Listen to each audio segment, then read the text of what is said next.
नमस्कार दोस्तों, मैं कुमार गौरव ज्ञानी मिड क्लास में आपका स्वागत करता हूं। कल तक हम लोगों ने जो भारत की स्थिति और विस्तार ये कंप्लीट चैप्टर हम लोग पढ़ चुके हैं और कल हम लोगों ने एक नए चैप्टर की शुरुआत की जो था भारत का भौतिक स्वरूप। तो भारत के भौतिक स्वरूप के अंतर्गत हम लोगों ने भारत में का जो भौतिक स्वरूप को जो डिवाइड किया था उसको 4 भागों में डिवाइड किया था। वो था भारत का जो उत्तरी पर्वतीय मैदान, दूसरा था मध्य का विशाल मैदान, तीसरा हो जाता है प्रायद्वीपीय पठार और चौथा था तटीय प्रदेश एवं द्वीपीय समूह। तो हम लोगों ने उत्तर के पर्वतीय मैदान के तहत हिमालय का वर्गीकरण देखा था और हिमालय को हम लोगों ने ऊंचाई के आधार पर 3 भागों में डिवाइड किया था। ठीक है, तो आज हम लोग जो पढ़ने वाले हैं, आज जो हमारा टॉपिक है वो हिमालय का वर्गीकरण पढ़ेंगे आज हम लोग। लेकिन हिमालय का वर्गीकरण 2 भागों में 2 तरह से किया गया है। एक ऊंचाई के आधार पर हिमालय का वर्गीकरण और दूसरा प्रादेशिक सीमा के आधार पर हिमालय का वर्गीकरण। तो आज जो हम लोग का टॉपिक है वो है प्रादेशिक सीमा के आधार पर हिमालय का वर्गीकरण। तो आप लोग हेडिंग डाल लीजिए, प्रादेशिक सीमा के आधार पर हिमालय का वर्गीकरण। प्रादेशिक सीमा के आधार पर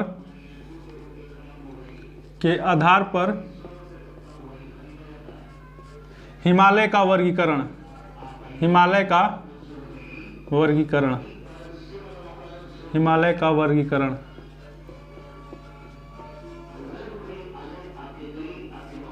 तो ये है आज हम लोग का टॉपिक। आज हम लोग पढ़ने वाले हैं प्रादेशिक सीमा के आधार पर हिमालय का वर्गीकरण। तो हम लोग जब देखते हैं कि प्रादेशिक सीमा के आधार पर हिमालय को कितने भागों में विभक्त किया गया है, तो मुख्यतः प्रादेशिक सीमा के आधार पर हिमालय को 4 भागों में विभक्त किया गया है। वो है हिमालय की स्थिति के अनुसार कि हिमालय की स्थिति किन किन प्रदेशों में ज़्यादा है, तो उस हिसाब से हिमालय का वर्गीकरण किया गया है। तो उसके जो प्रकार है, उसका जो वर्गीकरण है वो निम्नवत है। तो पहला हो जाता है पंजाब हिमालय,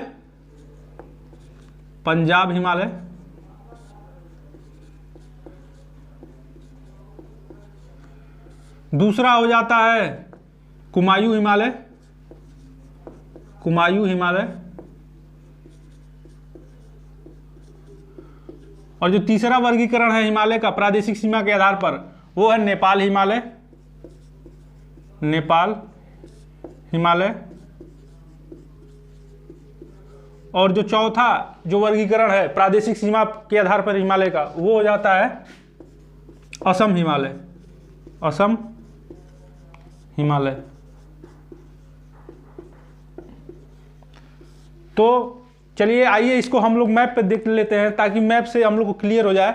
देखिए ये जो हम लोग का हिमालय था उसको हम लोगों ने ऊंचाई के आधार पर 3 भागों में बांटा था, बृहत हिमालय, लघु हिमालय एवं शिवालिक हिमालय। लेकिन आज जो हम लोग इसका डिवाइडेशन करने वाले हैं उसका डिवाइडेशन हम लोग करने वाले हैं प्रादेशिक सीमा के आधार पर। ठीक है, तो अगर हम लोग देखें तो यहाँ पे बहती है सिंधु नदी, यहाँ पे है सतलुज नदी, यहाँ पे है काली नदी, यहाँ पे है तीस्ता नदी और यहाँ पे इंटर होती है ब्रह्मपुत्र नदी। देखिए ये यहाँ से इंटर नहीं होगी, ये थोड़ा देखिए, ये है ब्रह्मपुत्र नदी जो ऐसे आके बांग्लादेश में इंटर होती है। तो देखिए जो हम लोग पंजाब हिमालय को पढ़ने वाले हैं तो पंजाब हिमालय का विस्तार ये है सिंधु नदी। कौन सी नदी है? सिंधु नदी।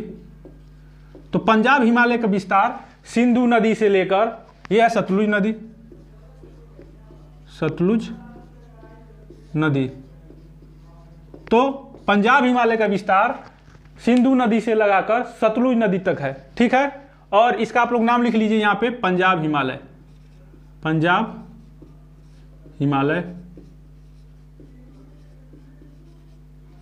पंजाब हिमालय का विस्तार सिंधु नदी से लगाकर सतलुज नदी तक है। तो क्वेश्चन में यह भी पूछा जाता है कि पंजाब हिमालय का जो अवस्थिति है वो किन 2 नदियों के बीच में है। तो पंजाब हिमालय का विस्तार जो है वो सिंधु नदी से लगाकर सतलुज नदी के बीच में है। देखिए हम लोगों ने अब तक ये पढ़ा है कि पंजाब हिमालय सिंधु से सतलुज नदी के बीच में है और इसकी कुल लंबाई जो है, यहाँ पे आप लोग लिख लीजिएगा, इसकी जो कुल लंबाई है पंजाब हिमालय की, इसकी कुल लंबाई हो जाती है 560 किलोमीटर, 560 किलोमीटर। देखिए पंजाब हिमालय में अगर आप लोग देखते हैं तो पंजाब हिमालय में काराकोरम, ये जो पंजाब हिमालय है इसमें काराकोरम, लद्दाख, जास्कर और 5 पंजाब श्रेणियां मुख्यतः आती हैं। तो इसमें जो पंजाब हिमालय में काराकोरम श्रेणी, लद्दाख श्रेणी और जास्कर श्रेणी, ये जो ट्रांस हिमालय का पार्ट है, ये पूरा पार्ट जो है पंजाब हिमालय में आता है जो भारत में अवस्थित है। मतलब ट्रांस हिमालय में 4 श्रेणियां हैं। एक है कैलाश श्रेणी जो तिब्बत में अवस्थित है, तो हम लोग तिब्बत वाले को छोड़ रहे हैं। अभी हम लोग जो ट्रांस हिमालय है इसको अगले इस टॉपिक के बाद ही पढ़ने वाले हैं। तो मैं ये बता रहा हूं कि जो पंजाब हिमालय है इसमें जो ट्रांस हिमालय की 3 चोटियां आती हैं, 3 श्रेणियां जो आती हैं, काराकोरम, लद्दाख और जास्कर, ये तीनों श्रेणियां पंजाब हिमालय के अंतर्गत आती हैं। और जो चौथी श्रेणी है उसका नाम है पीर पंजाल। तो पीर पंजाल जो श्रेणी है वो भी पंजाब हिमालय के ही अंतर्गत आती है। और पीर पंजाल श्रेणी लघु हिमालय का प्रादेशिक सीमा के आधार पर वर्गीकरण है। तो इसको हम लोग अभी पढ़ेंगे, तो आप लोग परेशान मत होइएगा। बस ये जानिए आप लोग कि पंजाब हिमालय के अंतर्गत ट्रांस हिमालय की 3 श्रेणियां और एक लघु हिमालय का प्रादेशिक सीमा के आधार पर जो वर्गीकरण होता है वो, यानी 4 कुल श्रेणियां आती हैं पंजाब हिमालय में। काराकोरम श्रेणी, लद्दाख श्रेणी, जास्कर श्रेणी और पीर पंजाल श्रेणी, ये चारों श्रेणियां पंजाब हिमालय के अंतर्गत आती हैं। और पंजाब हिमालय का विस्तार कहां से कहां तक है ये आप लोग देख लीजिएगा।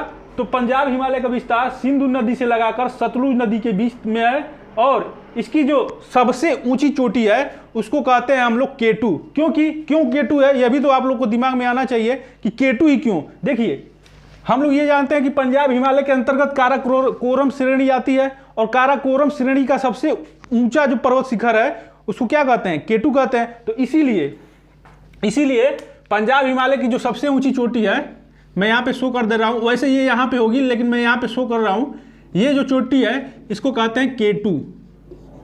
इसी का दूसरा नाम है गाडविन ऑस्ट्रियन। यहाँ पे आप लोग लिख लीजिएगा गाडविन ऑस्ट्रियन। तो गाडविन ऑस्ट्रियन जिसकी ऊंचाई कितनी है 8611 किलोमीटर। तो अगर आप लोगों से पूछ लिया जाए कि पंजाब हिमालय की सबसे सर्वाधिक जो ऊंची चोटी है उसका क्या नाम है, तो उसका नाम हो जाएगा गाडविन ऑस्ट्रियन, जिसको K2 भी कहते हैं। और यह भारत की सबसे ऊंची चोटी भी है। तो अगर आप लोगों से पंजाब हिमालय से कोई भी सवाल बनता है तो इन्हीं टॉपिकों से सवाल बनता है पंजाब हिमालय से। जैसे आप लोगों से पूछ लिया जाएगा कि पंजाब हिमालय का विस्तार किन 2 नदियों के बीच में है, तो उसका आंसर हो जाएगा सिंधु नदी से लगाकर सतलुज नदी के बीच में है। पंजाब हिमालय में कौन कौन सी श्रेणियां आती हैं, तो देखिए काराकोरम श्रेणी, लद्दाख श्रेणी और जास्कर श्रेणी, ये तीनों श्रेणियां ट्रांस हिमालय का पार्ट हैं। मैं यहाँ पे ट्रांस हिमालय भी लिख दे रहा हूं। ये तीनों श्रेणियां जो हैं ट्रांस हिमालय का पार्ट हैं। और ये जो श्रेणी है पीर पंजाल, ये लघु हिमालय का भाग है, लघु हिमालय। तो अगर आप लोगों से पूछ लिया जाए कि जो पंजाब हिमालय है उसमें कौन कौन सी श्रेणियां आती हैं, तो आप लोग को यहां से मालूम चल गया होगा काराकोरम श्रेणी, लद्दाख श्रेणी, जास्कर श्रेणी और पीर पंजाल श्रेणी। और पंजाब हिमालय की कुल लंबाई 560 किलोमीटर है। तो चलिए हम लोग अगले श्रेणी की ओर चलते हैं। जो प्रादेशिक सीमा के आधार पर जो हिमालय का वर्गीकरण किया गया है उसके तहत जो अगला पार्ट है, पंजाब हिमालय के बाद जो अगला पार्ट बनता है उसको कहते हैं हम लोग, इसको कहते हैं कुमायूं हिमालय। लिख लीजिएगा कहीं आप लोग, कुमायूं हिमालय। देखिए मैं थोड़ा इसको रब कर दे रहा हूं ताकि लिखने में आसानी हो जाए।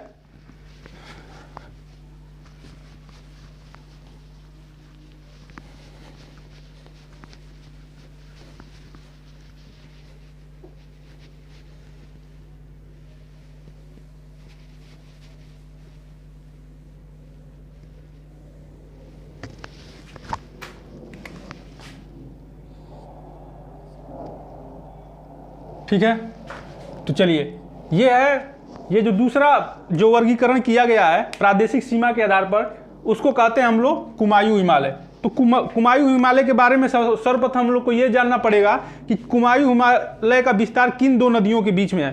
तो अगर हम लोग देखें तो ये जो नदी थी सतलुज नदी, और ये जो नदी है ये जो नेपाल से निकलती है इसको कहते हैं काली नदी, काली नदी।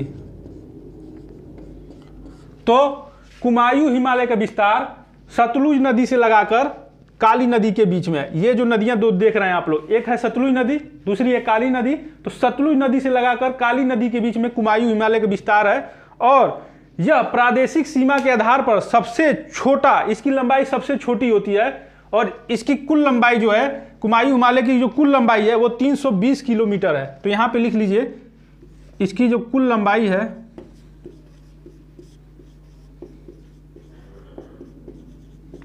वो 320 किलोमीटर है। ठीक है, तो अगर आप लोगों से पूछ लिया जाए कि कुमायूं हिमालय जो प्रादेशिक सीमा के आधार पर जो वर्गीकरण किया गया है उसके जो दूसरा पार्ट होता है वो कहां से कहां तक फैला है, तो उसका फैलाव सतलुज नदी से लगाकर काली नदी तक है। पहली बात ये हो गई, और इसकी कुल लंबाई 320 किलोमीटर है। और अगर आप लोगों से पूछ लिया जाए कि कुमायूं हिमालय की सबसे ऊंची चोटी कौन सी है, तो वो हो जाती है ये जो चोटी आप लोग को दिख रही है इसको कहते हैं नंदा देवी, नंदा देवी।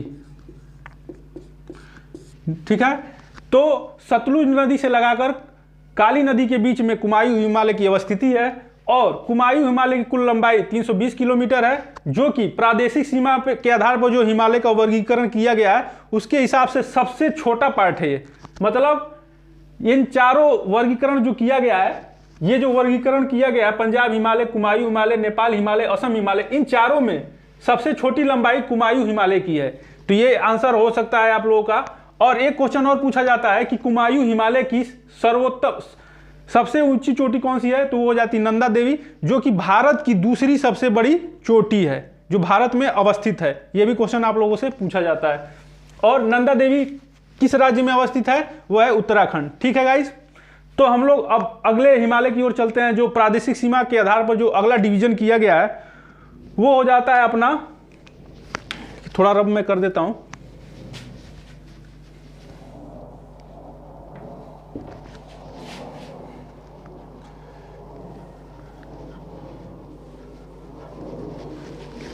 यहां पे आप लिख लीजिए इसको कुमायूं हिमालय, कुमायूं हिमालय, और इसको लिख लीजिए आप लोग नंदा देवी, नंदा देवी। ठीक है, तो जो अगला वर्गीकरण किया गया है वो है काली नदी से लगाकर ये तीस्ता नदी, तीस्ता नदी। तो काली नदी से लगाकर जो तीस्ता नदी के बीच में जो हिमालय का भाग है उसको हम लोग कहते हैं नेपाल हिमालय। तो यहां पे आप लोग नोट डाउन कर लीजिएगा, इसको कहते हैं नेपाल हिमालय।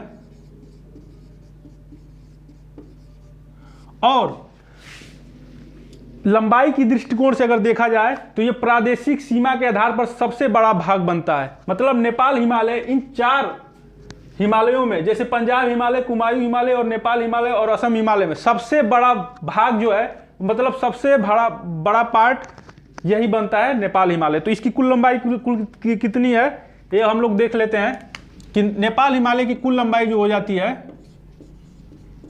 कुल लंबाई नेपाल हिमालय की कुल लंबाई 800 किलोमीटर, 800 किलोमीटर। और भारत की जो भी सर्वोच्च चोटी है जिसका हम लोग नाम जानते हैं कंचनजंगा, वो भी हिमालय के अंतर्गत ही, मतलब पंजाब हिमालय के अंतर्गत ही आती है। तो माउंट एवरेस्ट देखिए, इसके अंतर्गत जो नेपाल हिमालय की जो सर्वोत्तम चोटी है उसको कहते हैं माउंट एवरेस्ट। ठीक है, तो यहां पे है माउंट एवरेस्ट। तो यहां पे लिख लीजिए आप लोग माउंट एवरेस्ट, माउंट एवरेस्ट जो नेपाल हिमालय की सर्वोत्तम चोटी है। और जो भारत की जो सर्वोत्तम चोटी है जो भारत में अवस्थित है वो हो जाती है कंचनजंगा, जो यहाँ पे अवस्थित है। ये जो आप लोग देख रहे हैं ये भी कहाँ पे अवस्थित है, कंचनजंगा, यहाँ पे लिख लीजिएगा कंचनजंगा। ये भी नेपाल हिमालय का ही पार्ट है। तो जितनी भी, जैसे दुनिया की सर्वोत्तम चोटी कौन सी है वो आप लोग जानते हैं माउंट एवरेस्ट, वो भी अगर ऊंचाई के आधार पर देखेंगे तो वो बृहत हिमालय में अवस्थित है। अगर प्रादेशिक सीमा के आधार पर देखेंगे आप लोग तो वो नेपाल हिमालय में अवस्थित है। तो अगर आप लोगों से पूछ लिया जाए कि प्रादेशिक सीमा के आधार पर माउंट एवरेस्ट किस श्रेणी में अवस्थित है तो वो हो जाएगा नेपाल हिमालय में अवस्थित है। दूसरा पूछा जा सकता है कि कंचनजंगा जो भारत में अवस्थित सबसे ऊंची चोटी है वो किस हिमालय में आता है तो वो हो जाएगा नेपाल हिमालय। ठीक है, और नेपाल हिमालय की कुल लंबाई 800 किलोमीटर हो जाती है। ठीक है, तो ये था जितने भी ऊंची चोटियां हैं। जैसे आप लोग एक चोटी का और नाम सुने होंगे जो नेपाल में अवस्थित है जिसको कहते हैं मकालू, यहाँ पे है, यहीं पे है मकालू। ठीक है, तो मैं यहाँ पे लिख दे रहा हूं मकालू।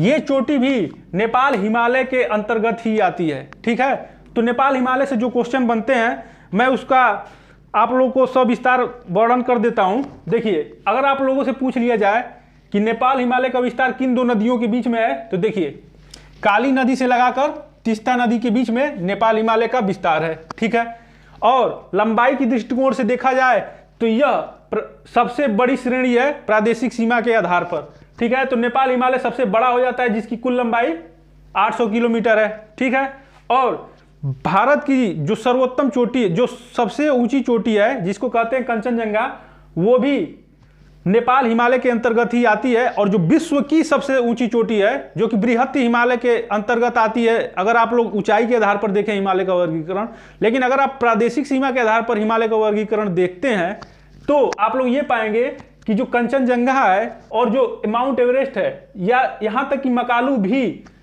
नेपाल हिमालय के अंतर्गत आता है। तो ये सभी क्वेश्चन आप लोगों से पूछा जाता है नेपाल हिमालय से, जो आप लोग को मैं बता चुका हूं। अब चलते हैं अगले श्रेणी की ओर, तो मैं कुछ रब कर देता हूं ताकि जगह बन जाए।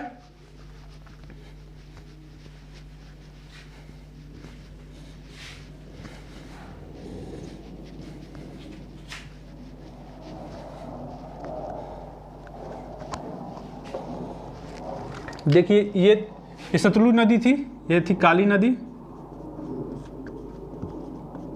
तो काली नदी से तीस्ता नदी के बीच का जो क्षेत्र था उसको नेपाल हिमालय कहा गया। अब जो हमारा अगला पार्ट है वो है तीस्ता नदी से ये जो एक नदी आ रही है जिसको आप लोग ये मैं शो किया हूं, इसको कहते हैं ब्रह्मपुत्र नदी।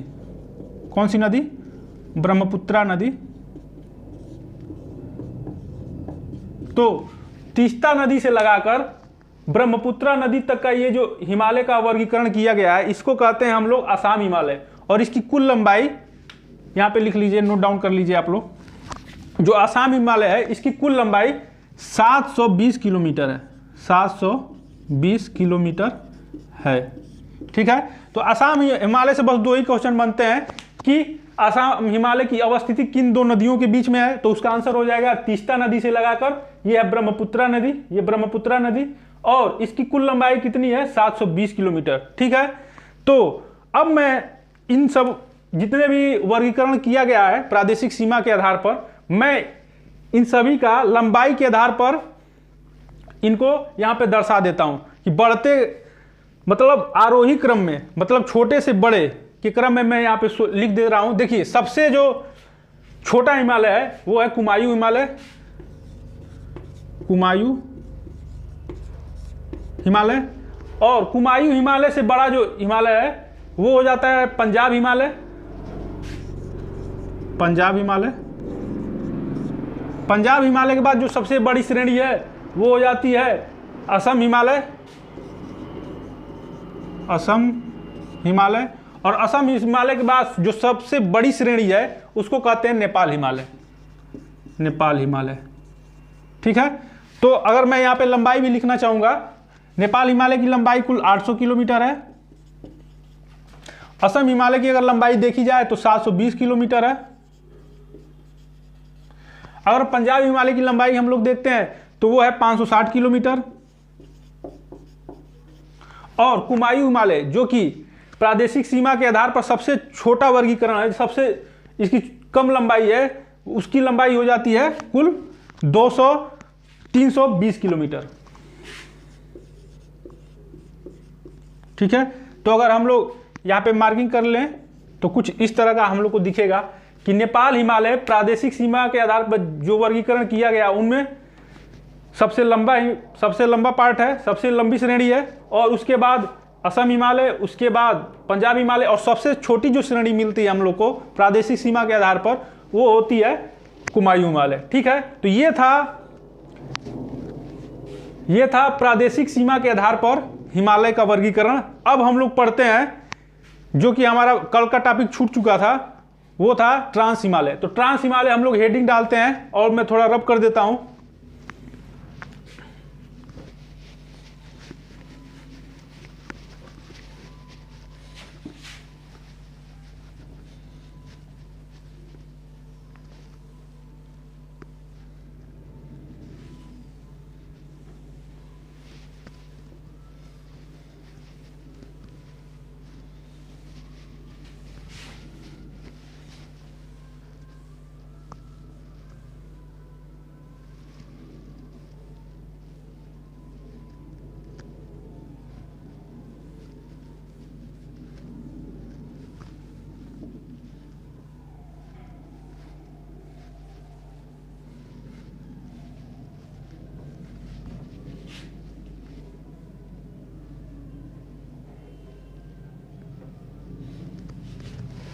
चलिए मैं इसको थोड़ा डार्क कर देता हूं।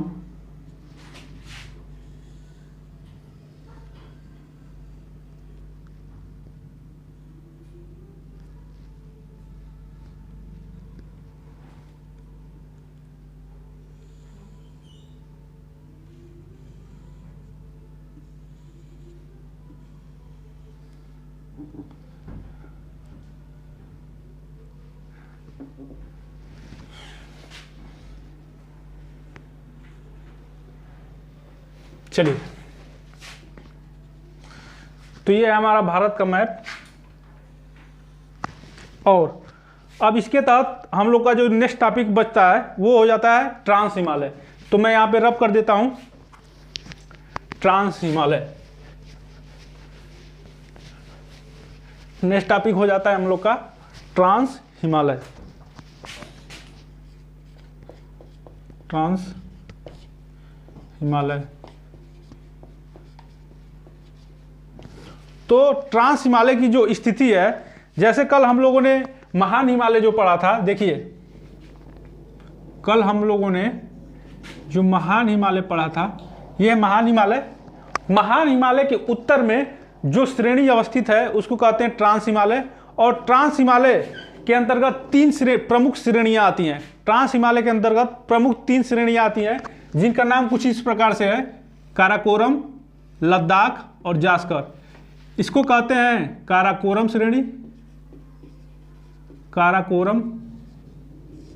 इसको कहते हैं लद्दाख, और इस श्रेणी को जो कहते हैं, ये जो श्रेणी है इसको कहते हैं जास्कर श्रेणी। ठीक है, तो ये है अपना महान हिमालय, जिसको बृहत हिमालय भी कहते हैं, महान हिमालय। तो देखिए, महान हिमालय के उत्तर में जो हम लोग को हिमालय का जो उत्तर का पर्वतीय मैदान है, जो वर्गीकरण किया गया था ट्रांस हिमालय और पूर्वांचल की पहाड़ियों के बारे में, पूर्वांचल की पहाड़ियां, तो उसी के तहत जो ट्रांस हिमालय होता है वो महान हिमालय के उत्तर में अवस्थित है। ठीक है, और ट्रांस हिमालय को हम लोग शीत मरुस्थल की भी संज्ञा देते हैं। तो ट्रांस हिमालय को हम लोग क्या कहते हैं? शीत मरुस्थल। देखिए, जो ट्रांस हिमालय है वो हिमालय के वृष्टि छाया क्षेत्र में पड़ता है। अब ये वृष्टि छाया क्षेत्र क्या होता है, मैं आप लोगों को समझा देता हूं। देखिए, जैसे कोई भी यहां पे पर्वत है और जो पवनें आ रही हैं अपने साथ पानी को लेके, तो वो पहाड़ के इसी ढाल पे ही वर्षा करा देती हैं, और दूसरे ढाल पर जब ये हवाएं पहुंचती हैं तो इसमें नमी की कमी हो जाती है। तो आप लोग को यहाँ पे बादल तो दिखेगा लेकिन बारिश सबसे कम होगी। तो पहाड़ का ये जो दूसरा ढाल हो जाता है, ये दूसरे ढाल के बाद जो ये क्षेत्र बनता है इसको कहते हैं वृष्टि छाया क्षेत्र। इसको क्या कहते हैं? वृष्टि छाया क्षेत्र। इंग्लिश में इसको कहते हैं रेन शैडो रीजन। तो यहां पे इंग्लिश में भी लिख दे रहा हूं, रेन शैडो रीजन, ठीक है। तो वृष्टि छाया क्षेत्र वृष्टि छाया क्षेत्र का मतलब क्या होता है कि यह पहाड़ का विमुखी ढाल होता है जहां पर बारिश सबसे कम होती है। मतलब अगर कोई भी पवन आएगी जो अपने साथ नमी लेकर आ रही है तो पहाड़ के इस ढलान, मतलब पहाड़ के इस साइड बारिश कराएगी और इस साइड तक पहुंचते पहुंचते इसके पास नमी की कमी आ जाती है। तो नमी की कमी आने के कारण यहाँ पे आप लोग को बादल तो दिखेगा लेकिन बारिश बहुत कम होगी। तो इसी को कहते हैं वृष्टि छाया क्षेत्र। और वृष्टि छाया क्षेत्र जितने भी बनते हैं वो लगभग मरुस्थल की उनको संज्ञा दी जाती है, क्योंकि वहाँ पे कोई भी वनस्पतियों का जो है कमी पाई जाती है, ठीक है। तो आप लोग समझ चुके होंगे कि वृष्टि छाया क्षेत्र क्या है।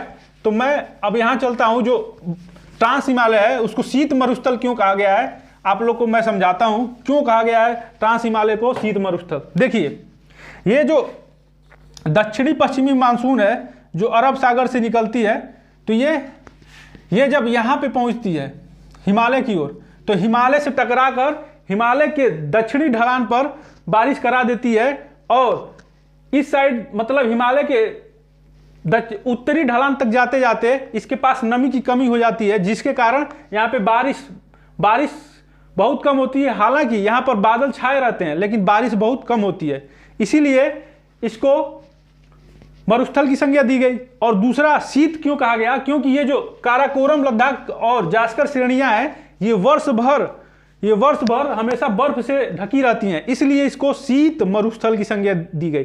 शीत इसलिए कहा गया क्योंकि यह वर्ष भर बर्फ से ढका रहता है, और मरुस्थल इसलिए कहा गया क्योंकि यह बृहत हिमालय यानी महान हिमालय, यानी अगर मैं हिमालय ही ले लूं तो हिमालय के वृष्टि छाया क्षेत्र में ट्रांस हिमालय पड़ता है, इसलिए यहां पर मरुस्थल की स्थिति पैदा हो जाती है। और चूंकि यह साल भर बर्फ से ढका रहता है इसलिए इसको शीत हिमालय की संज्ञा दी जाती है, ठीक है।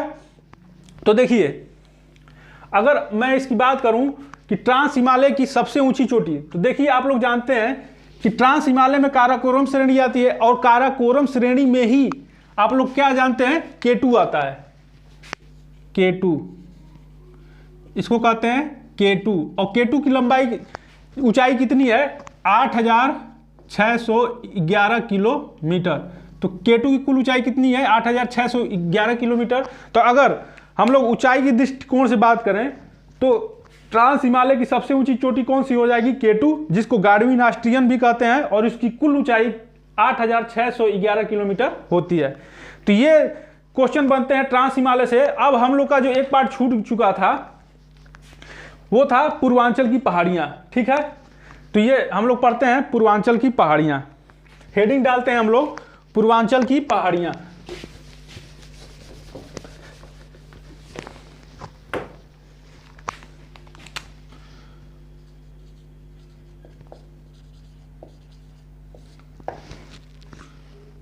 पूर्वांचल की पहाड़ियां, देखिए हिमालय का जो वर्गीकरण किया गया था ऊंचाई के आधार पर वो 3 भागों में किया गया था। पहला था ट्रांस हिमालय, दूसरा था हिमालय, और तीसरा था पूर्वांचल की पहाड़ियां। तो जो पूर्वांचल की पहाड़ियां हैं वो उनका विस्तार, पूर्वांचल की पहाड़ियों का नाम पूर्वांचल की पहाड़ियां ही क्यों पड़ा, क्योंकि उनका विस्तार जो नॉर्थ ईस्ट है, जो पूर्वांचल है, उसमें इन पहाड़ियों का विस्तार है, इसलिए इनका नाम, इनको पूर्वांचल की पहाड़ियों की संज्ञा दी गई, ठीक है।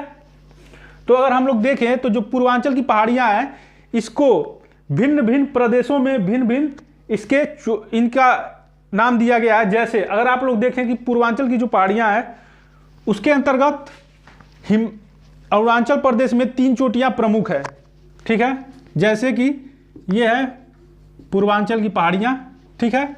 और इस पहाड़ियों के अंतर्गत अगर आप लोग देखें तो अरुणाचल में 3 चोटियां हैं और एक और चोटी है, 4 चोटी है, जिसको क्रमशः डफला, इसको कहते हैं डफला, इसको कहते हैं मिरी, इसको कहते हैं अबोर, अबोर, और इस चोटी को कहते हैं मिसमी। तो इन चोटियों का नाम जो है वहां पर रहने वाली जनजातियों के नाम पे पड़ा है, जो कि पूर्वांचल हिमालय के अंतर्गत ही आती हैं। तो पूर्वांचल हिमालय के अंतर्गत जो अरुणाचल प्रदेश में जो मुख्यतः चोटियां पड़ती हैं उनका नाम कुछ इस प्रकार से है, डफला, मिरी, अबोर, मिसमी। तो अगर आप लोगों से पूछ लिया जाए कि डफला, मिरी, अबोर, मिसमी ये जो चोटियां हैं ये हिमालय के किस, मतलब अगर आप लोग देखा जाए तो उत्तरी पर्वतीय क्षेत्र के किस पार्ट में आती हैं, तो वो हो जाएगा पूर्वांचल का हिमालय। और जो चोटियां नागालैंड में पड़ती हैं उसको कहते हैं नागा की पहाड़ियां, इसको कहते हैं नागा की पहाड़ियां, नागा की पहाड़ियां। जो मणिपुर में पड़ती हैं उसको कहते हैं मणिपुर की पहाड़ियां, मणिपुर की पहाड़ियां। और मिजो की एक जो मिजोरम में पड़ती हैं पूर्वांचल के हिमालय के अंतर्गत उसको कहते हैं मिजोरम की पहाड़ियां, मिजोरम की पहाड़ियां। देखिए लोग कंफ्यूज हो जाते हैं, क्यों? क्योंकि लोग ये भी सोचते हैं कि जो मेघालय में जो पहाड़ियां आती हैं, जैसे उनका नाम होता है गारो, खासी, जयंतिया, तो इसको कहते हैं गारो, इसको कहते हैं खासी, खासी, इसको कहते हैं जयंतिया। ठीक है। तो जो मेघालय में जो श्रेणियां आती हैं, जो मेघालय में जो चोटियां उनको कहते हैं गारो, खासी, जयंतिया। उनका भी नाम वहां पर रहने वाली जनजातियों के नाम पे पड़ा है। तो लोग ये सोचते हैं कि ये भी जो चोटियां हैं वो पूर्वांचल की पहाड़ियों के अंतर्गत आती हैं, लेकिन इसका आंसर होगा नहीं। ये जो चोटियां हैं वो शिलांग के पठार के अंतर्गत आती हैं, और जो शिलांग का पठार है, जो शिलांग का पठार है वो दक्कन, ये जो दक्कन प्लेटू यानी दक्कन के पठार का एक्सटेंशन है, मतलब इसका विस्तार क्षेत्र यहां तक है, मतलब दक्कन के पठार का विस्तार क्षेत्र शिलांग तक गया है। और शिलांग के पठार के अंतर्गत ही ये तीन श्रेणियां आती हैं, गारो, खासी, जयंतिया। तो अगर आप लोगों से पूछ लिया जाए कि गारो, खासी, जयंतिया ये जो तीन चोटियां हैं क्या ये पूर्वांचल के पहाड़ियों के अंतर्गत आती हैं, इसका आंसर होगा नहीं। पूर्वांचल के पहाड़ियों के अंतर्गत मेनली जो पहाड़ियां पूछी जाती हैं वो होती हैं डोफला, मिरी, अबोर, मिसमी, नागा की पहाड़ियां, मणिपुर की पहाड़ियां और मिजोरम की पहाड़ियां। यही पहाड़ियां मेन है जो पूर्वांचल के हिमालय के अंतर्गत आती हैं। नहीं तो अगर आप लोगों से पूछ लिया जाए गारो, खासी, जयंतिया किस पहाड़ी के अंतर्गत आती है या किस पठार के अंतर्गत आता है, तो उसका आंसर हो जाएगा ये शिलांग के पठार के अंतर्गत आती हैं। यह शिलांग का जो पठार है यह दक्कन प्लेटू यानी दक्कन के पठार का एक्सटेंशन है, विस्तार क्षेत्र है। तो यहां तक आप लोगों को क्वेश्चन क्लियर हो गया कि अगर आप लोगों से पूछ लिया जाए कि डफला, मिरी, अबोर, मिसमी किस पहाड़ियों का पार्ट है, तो वो हो जाएगा पूर्वांचल की पहाड़ियां। ठीक है। तो ये हो गया हम लोग का पूरा ट्रांस हिमालय, पूर्वांचल हिमालय। कल हम लोगों ने हिमालय पढ़ ही लिया था, आज हम लोगों ने हिमालय का प्रादेशिक विस्तार पढ़ा। और अब हम लोग चलते हैं अगले टॉपिक की ओर, जो है लघु हिमालय। देखिए कल तक हम लोग ने लघु हिमालय पढ़ा था, लेकिन लघु हिमालय का प्रादेशिक सीमा के आधार पर उसका वर्गीकरण नहीं पढ़ा, उसको हम लोग पढ़ लेते हैं। तो आज का टॉपिक है लघु हिमालय। लघु हिमालय, देखिए जो लघु हिमालय है वो महान हिमालय के दक्षिण में स्थित है, ये तो सभी लोग जानते हैं। महान हिमालय के दक्षिण में अवस्थित है लघु हिमालय। देखिए अब लघु हिमालय के अंतर्गत कुल 4 श्रेणियां आती हैं जिनको प्रादेशिक सीमा के आधार पर उनको वर्गीकृत किया गया है। पहली जो श्रेणी है वो है पीर पंजाल। ठीक है। दूसरी जो श्रेणी पड़ती है उसको कहते हैं धौलाधर श्रेणी, धौलाधर श्रेणी। तीसरी जो श्रेणी पड़ती है जो नेपाल में पड़ती है उसको कहते हैं महाभारत श्रेणी। और चौथी जो कि आल्सो ये नेपाल में पड़ती है उसको कहते हैं नागा टिब्बा श्रेणी। इसका नाम हो जाता है नागा टिब्बा श्रेणी। तो देखिए लघु हिमालय का जो प्रादेशिक सीमा के आधार पर वो इसको वर्गीकरण किया गया है वो कुल मुख्यतः 4 है। इसका नाम हो जाता है पीर पंजाल श्रेणी, पीर पंजाल श्रेणी, जिसका विस्तार क्षेत्र जम्मू और कश्मीर में है। तो यहां पे लिख लीजिएगा जम्मू कश्मीर में इसका विस्तार क्षेत्र है। ठीक है। दूसरी जो श्रेणी आती है वो है धौलाधर श्रेणी। इस श्रेणी को हम लोग कहते हैं धौलाधर श्रेणी, धौलाधर श्रेणी। और धौलाधर श्रेणी कहां पे अवस्थित है? उत्तराखंड में। ठीक है। और तीसरी जो श्रेणी है, जो लघु हिमालय का तीसरा पार्ट है, उसको कहते हैं हम लोग महाभारत श्रेणी। तो मैं यहां पे लिख देता हूं, यहां पे जगह ना होने के कारण मैं यहां पे लिखता हूं, इसको कहते हैं महाभारत श्रेणी।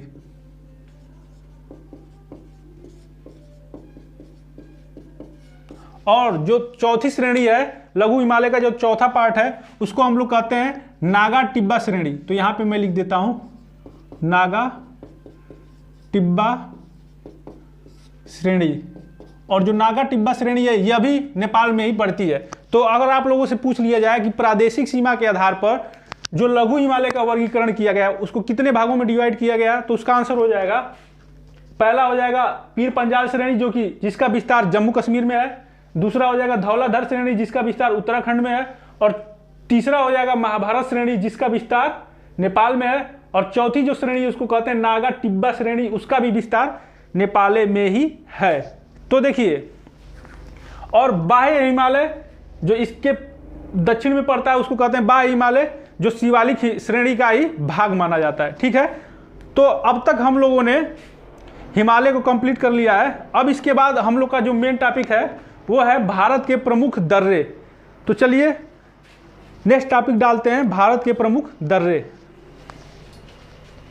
जो कि हिमालय में अवस्थित हैं। ठीक है।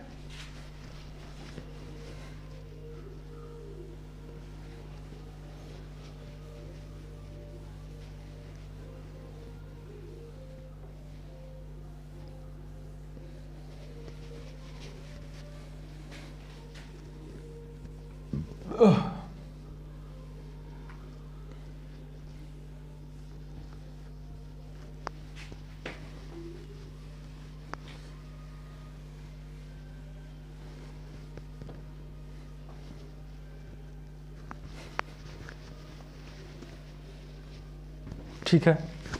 देखिए ये है अपना जम्मू और कश्मीर। तो हेडिंग डाल लीजिए उत्तर भारत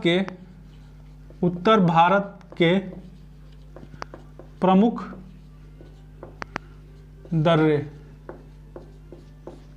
देखिए दर्रा क्या होता है, जो दर्रा होता है जिसको इंग्लिश में पास कहते हैं और तिब्बत की भाषा में ला कहते हैं। ला मतलब होता है दर्रा। तो जब भी आप लोग अभी मैं पढ़ाऊंगा तो जिस वर्ड के पीछे ला लगेगा तो समझ जाइए वो दर्रा को प्रदर्शित करता है। ठीक है।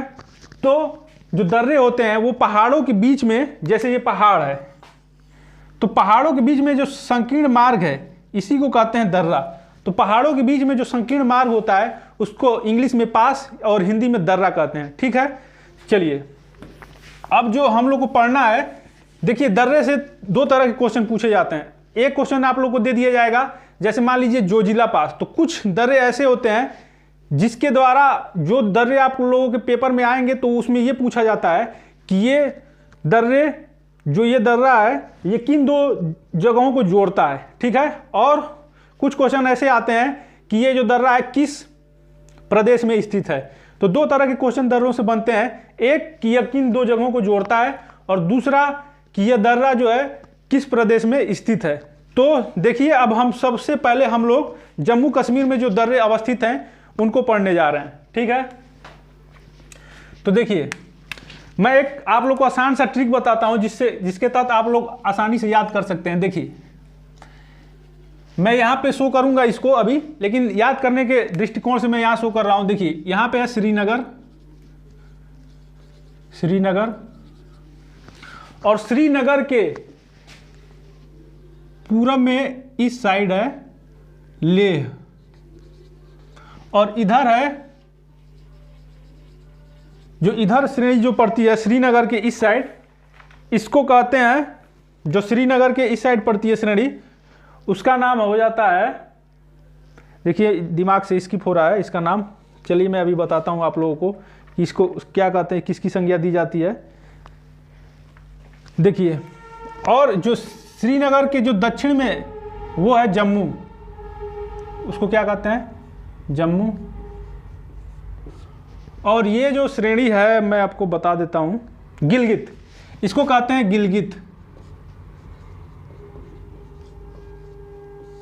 देखिए ये है श्रीनगर, जिसको आप लोग सेंटर मान लीजिए। श्रीनगर के दक्षिण में आप लोग जम्मू है, श्रीनगर के पश्चिम में जो ये कोना है इस पर है गिलगित, और यहाँ ले। तो अगर आप लोगों से पूछ लिया जाए कि श्रीनगर से लेह तक, कहाँ तक, श्रीनगर से लेह तक कौन सा दर्रा है, तो उसको कहते हैं हम लोग, ये जो दर्रा पड़ता है इसकी को जोजिला दर्रा की संज्ञा दी गई है। कौन सा दर्रा, जोजिला दर्रा।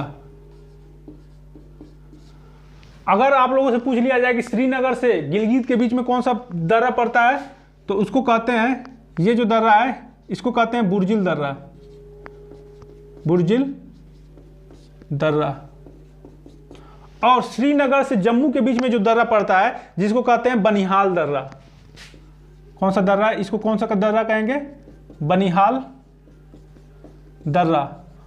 और आप लोगों ने नाम सुना होगा जवाहर सुरंग, वो जवाहर सुरंग इसी दर्रे में अवस्थित है, ठीक है। तो जवाहर सुरंग का जो कनेक्शन हो जाता है वो बनिहाल दर्रे से हो जाता है। तो अब मैं यहाँ पे शो कर रहा हूँ इसी फिगर को, ताकि आप लोगों को समझने में आसानी हो। देखिए ये है श्रीनगर, मैं एस से डिनोट कर रहा हूँ श्रीनगर को, और यहाँ पर है लेह, जिसको एल से LEH लिख दे रहा हूँ, लेह। और इधर है गिलगित, यह है गिलगित जो POK में पड़ता है, और नीचे है जम्मू, जम्मू, ठीक है। तो अगर आप लोगों से पूछ लिया जाए कि श्रीनगर से लेह को कौन सा दर्रा जोड़ता है, तो इसका नाम हो जाता है जोजिला दर्रा। इंग्लिश में मैं लिख देता हूं जोजिला पास। अगर आप लोगों से पूछ लिया जाए श्रीनगर से जम्मू कश्मीर को कौन सा दर्रा जोड़ता है, तो वो हो जाएगा बनिहाल पास, बनिहाल पास। अगर आप लोगों से पूछ लिया जाए कि श्रीनगर से गिलगित को कौन सा दर्रा जोड़ता है, तो उसका आंसर हो जाएगा,